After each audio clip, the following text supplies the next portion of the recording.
Eduardo, você tem a responsabilidade de cuidar de um patrimônio do futebol brasileiro, um patrimônio do povo de São Paulo, que é o estádio do Pacaembu, que tem tanta história, né? Decisão de Libertadores, de Campeonato Brasileiro, de Copa do Brasil, tantos grandes jogos, tantos grandes craques.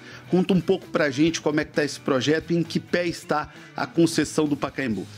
Pois é, João, a gente iniciou a nossa operação em janeiro de 2020, dia 25 de janeiro de 2020, com a final da Taça São Paulo, da Copinha, num Grenal, Grêmio e Inter. Esse foi o nosso primeiro dia de operação, né, de acordo com o contrato que nós vencemos em 2019.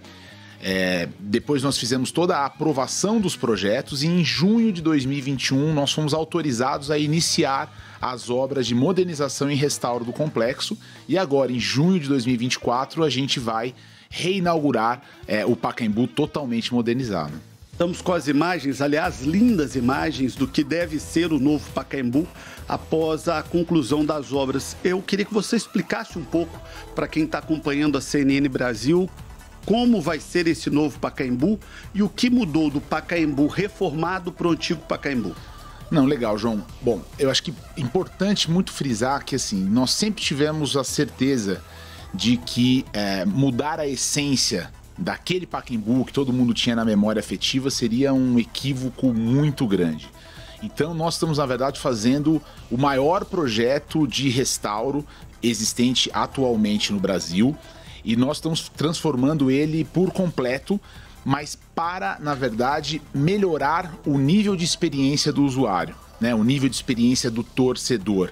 Para quem conhece o Pacaembu, nós temos um estádio e nós temos um clube esportivo, né, atrás de onde era o tobogã, que você tem um ginásio poliesportivo, um centro de tênis e uma piscina olímpica, e todos esses equipamentos estão sendo restaurados, né, e tendo um nível de tecnologia agregado, né, condizente com os tempos atuais. A única parte não tocada por nós foi a fachada norte, que é a fachada principal, onde está implantado o Museu do Futebol, debaixo das arquibancadas, e todo o restante, na verdade, está sendo restaurado, mas o Pacaembu vai voltar com a mesma geometria, com a mesma experiência do futebol que já tinha anteriormente. Construir um estádio não é fácil, reformar um patrimônio histórico creio que é mais complicado ainda. Como é que foi esse desafio de costurar a reconstrução de um estádio que foi praticamente jogado no chão com a manutenção de um patrimônio histórico? Aquela entrada do Pacaembu é muito imponente, aquilo ali tem muita história, aquilo ali carrega um simbólico muito grande. Como é que foi para conectar esses dois passos? Legal, João. Eu acho que, eu sempre costumo dizer, né, em todas as interações que eu tenho, é que esse projeto ele só foi possível graças à forma como ele foi concebido, né? Já no certame licitatório, no edital de licitação, haviam diretrizes tanto do Compresp, que é o órgão de patrimônio na esfera municipal, como pelo Condefat, que é o órgão de patrimônio na esfera estadual. Então nós já tínhamos orientações muito claras desses órgãos de patrimônio e nós fomos então ao longo do processo aprovando tudo aquilo que nós estávamos fazendo. Por óbvio que algumas coisas que tinham sido pré-aprovadas, nós sugerimos alterações, coisas que nós entendíamos que deviam ser agregadas, nós discutimos com eles, mas foi um processo muito rico e a gente está feliz com o resultado. O Museu do Futebol, ele continua no Pacaembu? O Museu do Futebol continua no Pacaembu, mas ele não faz parte da nossa gestão. O Museu do Futebol é uma concessão estadual da Secretaria de Cultura, enquanto que o Pacaembu é uma concessão municipal da Secretaria de Esportes. Mas é claro que acaba havendo uma sinergia ali, se não uma convivência de gestão conjunta, mas pelo menos uma convivência de fortalecimento de negócios que são muito complementares, né? Ah, sem dúvida. O museu, nesses pouco mais de 10 anos, né, desde a sua inauguração, ele acaba sendo um ponto turístico da cidade, né? Existem várias pesquisas do município que mostram que o museu é um dos 5 lugares mais lembrados pelos visitantes que vêm para São Paulo, né? E ele recebe em média 750 mil pessoas por ano. E por óbvio que com um Pacaembu totalmente modernizado, reformado, com oferta de gastronomia, de escritórios, né, nós vamos potencializar esse uso. Tanto o museu levará público ao Pacaembu, como o Pacaembu levará um novo público ao museu. Eduardo, o Pacaembu terá qual capacidade a partir da reforma? Com a reforma, nós estamos levando a capacidade do estádio para 26 mil pessoas.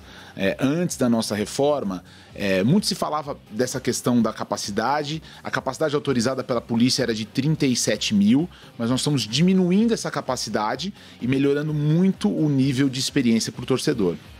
O que é que muda nessa experiência e o que é que muda para o torcedor que vai sentar na arquibancada para assistir o jogo?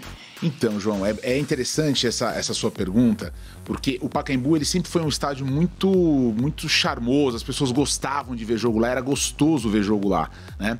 Só que o Pacaembu ele tinha as duas arquibancadas leste-oeste, as laterais, né? Para o público que está nos assistindo, é a antiga laranja, né? E depois, debaixo da cabine de imprensa, eram as arquibancadas manga e azul.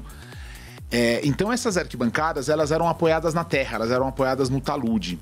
O que nós fizemos? Nós aprovamos junto aos órgãos de patrimônio a demolição das arquibancadas e a reconstrução na mesma geometria. Portanto, a experiência de assistir o jogo permanecerá a mesma. Com qual diferença?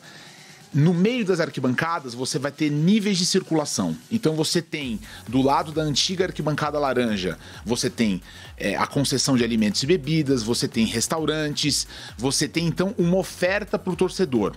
Do outro lado, a gente está agregando 25 camarotes que não existiam no Pacaembu, nós estamos modernizando toda a área de imprensa e também tendo restaurantes, lanchonetes e lojas.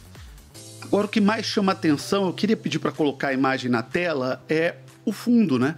Onde ficava o antigo tobogã do Pacaembu. Ali é a mudança mais drástica, né? Era uma arquibancada muito grande e aquilo ali foi demolido e aonde era o tobogã do Pacaembu, já dá para ver por essa imagem, você tem agora uma parede toda espelhada ali, muito bonita. É um dos pontos altos do estádio, né? Vai ser uma marca desse Pacaembu.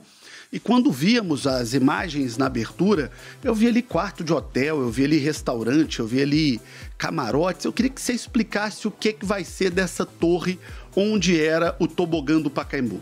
Legal, João. Bom, eu acho que além de toda a oferta que nós vamos ter nessa nova edificação, acho que é importante relembrar também para quem está nos assistindo que o Pacaembu, quando da sua inauguração, em 1940, ele não tinha o tobogã, você tinha ali a concha acústica. Então talvez aqueles mais saudosistas de Pacaembu ou aqueles mais experientes vão lembrar disso. E a concha acústica ela era um elemento arquitetônico que se conectava com o ginásio poliesportivo. Lembrando que nós temos atrás, né, dessa edificação um clube.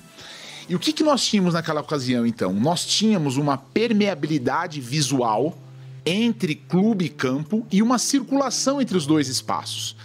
Na década de 70, foi autorizada a demolição da concha acústica e a construção do tobogã. E a construção do tobogã, ela foi, do ponto de vista arquitetônico, muito maléfica para o equipamento, pois você, na verdade, você interrompeu essa circulação entre clube e campo e também essa comunicação visual. Tanto que muita gente que ia no estádio, às vezes não sabia que você tinha um clube por ali. Então, a experiência nesse novo Pacaembu fará com que quem estiver no clube, ele possa olhar, andar nessa esplanada e já ver o campo. Então, de fato, é uma experiência muito legal e a gente tem em cima disso um edifício com hotel, 4 restaurantes, um centro de reabilitação esportiva, escritórios, estúdio audiovisual e lojas. Então, assim, essa é a grande transformação mesmo do Pacaembu, que procura deixar de ser um local de passagem, onde as pessoas passavam, mas não tinham oferta, para se transformar de fato em um destino da cidade. E me chama a atenção o modelo que foi construído ali no Pacaembu, porque vai ser um hotel camarote, né? Você do quarto do hotel, você vai poder assistir o jogo, vai poder assistir o show. Como é que foi pensado, planejado esse processo? Ele foi pensado justamente para que a gente tenha essa experiência. Acho que é importante também frisar, João, que logo abaixo da projeção desse edifício, ou seja, enterrado, nós temos um centro de convenção e eventos para 8.500 pessoas. Então, além da experiência do futebol que nós estamos comentando, além da experiência de shows, você também tem a experiência de um congresso médico e você poder ficar hospedado nesse hotel e descer para o centro de convenção e eventos. Qual que é a capacidade do hotel? O hotel são 87 quartos. né? E eu acho que uma coisa interessante também é frisar que ele vai ser operado pela Universal Music, né? A Universal Music, o maior grupo de entretenimento à base de música do mundo, e esse será o segundo hotel deles no mundo. O primeiro deles foi inaugurado no ano passado, 2023, em Madrid, e essa, na verdade, é uma nova vertical do grupo. Então, além da operação do hotel, eles também vão trazer ativações para o complexo, né? Lançamentos de singles, coletivas de imprensa, shows. Então, existe todo um ecossistema de ocupação desse espaço. E falando sobre o hotel, nós temos a hospedagem de quem vem para um jogo, de quem vem para um show, mas eventualmente hospedado, o cara que tá ali pode não querer curtir. Como é que faz? Tem um super, mega, hiper isolamento acústico ou tá aí na escolha, tá na opção, vai ter show, saiba, vai ter barulho, vai ter jogo, saiba, vai ter barulho, e se não quiser isso, não é o lugar para você? Eu acho que é um pouco por aí, João, assim, a pessoa que for se hospedar nesse hotel, ela saberá que ela está num hotel dentro de um complexo, onde muitas coisas vão estar acontecendo. Então eu acho que ele tem mais essa vocação. 87 quartos não é um hotel grande, né? Se você for imaginar um jogo ou um show, ele provavelmente estará totalmente ocupado por esse público, né? E é importante frisar que a gente já tem 80 shows agendados por ano em um contrato de 10 anos. Então, na verdade, o Pacaembu vai receber muitos shows, convenções. Eu quero chegar nesse assunto dos shows e daquilo que já está por vir no Pacaembu, mas queria explorar um pouquinho mais essa questão. Põe na tela, por favor, a imagem. Olha que beleza a imagem do... Isso é um quarto de hotel ou um camarote? Isso é um quarto de hotel. Então esse é um quarto de hotel e da cama você tem vista do campo. Então o cara pode namorar assistindo o jogo do time do coração. Imagina que coisa incrível. Vão ter histórias interessantes ali, de fato é isso. Coisas fantásticas. Vamos ter coisas fantásticas ali. Não, eu acho que é uma experiência única na América Latina, né? Quando a gente recebeu os executivos da Universal, eles olharam e falaram assim, mas essa experiência na América Latina não existe, né? Aonde vocês copiaram isso? Não, isso na verdade a gente entende que você está retendo as pessoas aqui dentro. Eu costumo dizer que esse projeto é um projeto que ele tem 3 pilares que são muito importantes. Ele é um projeto sobre fluxo de pessoas, quanto mais gente passar por ali, melhor. Ele é um projeto sobre taxa de ocupação dos espaços e ele é um projeto sobre tempo de permanência das pessoas. Então a gente quer que essas pessoas elas possam ir ao Pacaembu e que elas fiquem por ali. Estamos falando de um estádio em ferradura. E o lado aberto da ferradura é o lado do hotel. O palco para shows, acredito que será ali, desse lado do hotel. Como é que vai ser essa sinergia? Quem estiver no hotel, por exemplo, estaria atrás do palco, mas ele tem acesso a uma área especial. Como é que vai funcionar para shows? Então, João, a nossa implantação para shows, ela pretende ser alterada. Nós queremos implantar ali para o telespectador que está nos assistindo, onde você tem a bandeira do Brasil, sim, naquela região ali. Então o palco ele vai estar virado para os camarotes, né? Por uma questão muito simples. Primeiro que você está virado para os camarotes, que é uma área de hospitalidade, que as pessoas pagam por ano, então elas querem ter esse conteúdo. Segundo, por conta do hotel, porque senão você perde esse charme de você poder estar no hotel e do seu quarto você assistir o show. E também, e eu acho que o mais importante, João, é que a posição do palco neste local, ela é a que traz a melhor acústica para o bairro, né? Nós fizemos, ao longo desses últimos anos, uma série de testes, uma série de estudos, e essa é a melhor acústica, pois você joga o som para uma área que é menos adensada. Hoje o futebol ele é uma parte de um estádio de futebol. Todos os grandes estádios do Brasil e do mundo, eles têm os shows como um pilar muito importante da sustentabilidade do negócio. Como é que isso está sendo tratado no negócio da concessão do Pacaembu?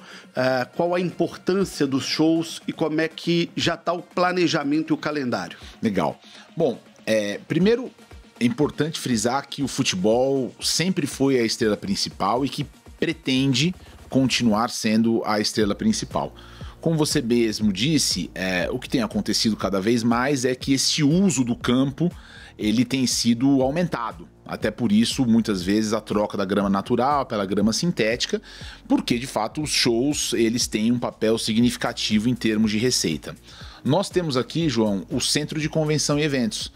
para 8.500 pessoas, com uma acústica que pode fazer com que a gente realize shows até mais tarde, porque é uma acústica enterrada, né? E de um tamanho menor. Então eu acho que o Pacaembu ele vai ser um equipamento complementar aos outros existentes na cidade para receber outros tipos de shows, mas o show de fato é uma receita significativa para nós. Estamos falando de 27 mil pessoas para jogos de futebol. Para shows, qual a capacidade? 26 mil pessoas no futebol, 40 mil pessoas no campo, num evento, num show. E se nós formos pensar numa utilização inteira do complexo, se utilizando também do clube poliesportivo como área de apoio, etc., a gente pode chegar a ter 50 mil pessoas.